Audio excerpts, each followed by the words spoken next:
હવામાન વિભાગે જે આગાહી કરી છે એ પાછી ચોંકાવનારી છે કે મે મહિના કરતાં પણ વધારે. નમસ્કાર દર્શક મિત્રો, મે મહિનાના જે પહેલા 15 દિવસ હતા એ બહુ શાંતિના હતા, એટલે એમાં બહુ વધારે ગરમી નહોતી પડી.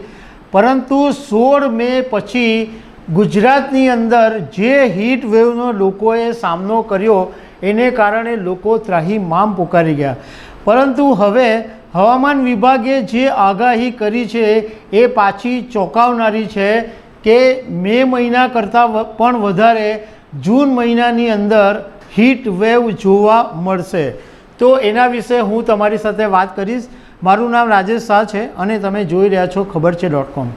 દર્શક મિત્રો, સામાન્ય રીતે ઉનાળાનો જે સમયગાળો હોય એ આપણે જોઈએ તો માર્ચ, એપ્રિલ અને સૌથી વધારે મે મહિનાની અંદર હોય. એટલે લોકો આ 3 મહિનાની અંદર હેરાન પરેશાન થઈ જાય અને એવી ભગવાનને પ્રાર્થના કરે કે જૂન મહિનો જલ્દી આવે. કારણ કે જૂન મહિનાની અંદર વરસાદની શરૂઆત થતી હોય એટલે લોકોને થોડી શાંતિ મળે. પરંતુ આ વખતે પરિસ્થિતિ ઊંધી થઈ શકે એવું લાગી રહ્યું છે.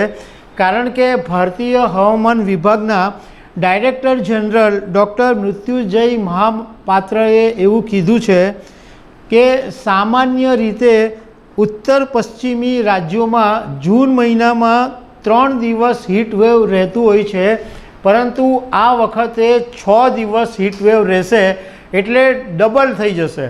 3 દિવસને બદલે 6 દિવસ સુધી હીટવેવ રહેશે એવું ભારતીય હવામાન વિભાગે કીધું છે.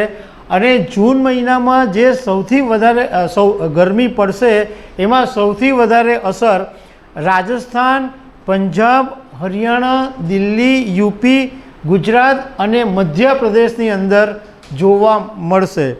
હવે હવામાન વિભાગે જે વાત કરી છે કે માત્ર દિવસે તાપમાન વધશે એવું નહીં, પરંતુ રાત્રે પણ 4 થી 5 ડિગ્રી તાપમાન વધશે.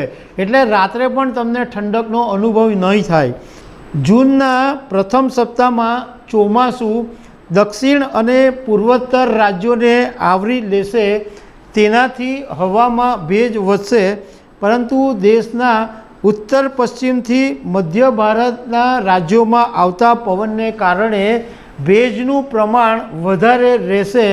એટલે જૂન મહિનાની અંદર આ રાજ્યો જે વાત કરી તે રાજસ્થાન, પંજાબ, હરિયાણા, દિલ્હી, યુપી, ગુજરાત અને મધ્યપ્રદેશ, આ રાજ્યોમાં દિવસ અને રાત્રે તાપમાન વધશે.